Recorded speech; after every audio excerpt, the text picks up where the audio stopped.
अध्यक्ष महोदय, सन्मान्य सदस्य मोहनजी मते यांनी पालघरच्या ग्रामीण रुग्णालयामध्ये दाखल करण्यात आलेल्या 3 वर्षीय आतिक आशिक खान या लहान बच्चूच्या स्टेटमेंट आहे मृत्यूबद्दल ज्या पद्धतीची निष्काळजीपणा झाला आणि त्याच्यावरती कोणत्या पद्धतीच्या उपाययोजना भविष्यात करणार अशा पद्धतीचा प्रश्न विचारला आहे।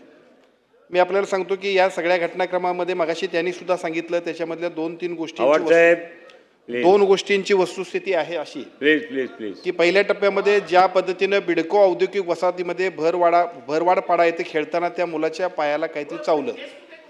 दुर्दैवानं त्या मुलानं आपल्या आईला सांगितलं, परंतु काय चावलं हे लक्षात न आल्यामुळं आणि प्रत्यक्ष दवाखान्यात यायला सुद्धा उशीर झाल्यामुळं पहिल्या टप्प्यामध्ये जो काही विलंब झाला तो सुद्धा थोडासा या मृत्यूसाठी कारणीभूत आहे।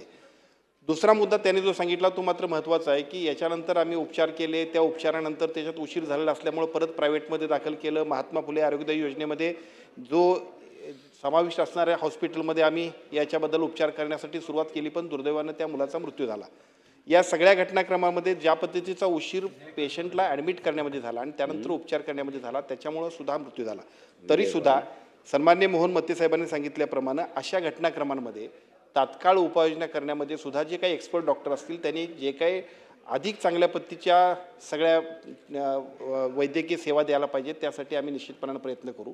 विशेषतः त्याच्यासाठी सगळे स्पेशालिस्ट प्रत्येक आरएचमध्ये देण्याबद्दलचा एक महत्त्वपूर्ण मोहीम आम्ही घेतली आहे आणि त्याचा पुढच्या 15 ते महिन्याभरामध्ये प्रत्यक्षामध्ये संपूर्ण हॉस्पिटल्समध्ये त्याचा उपयोग होईल।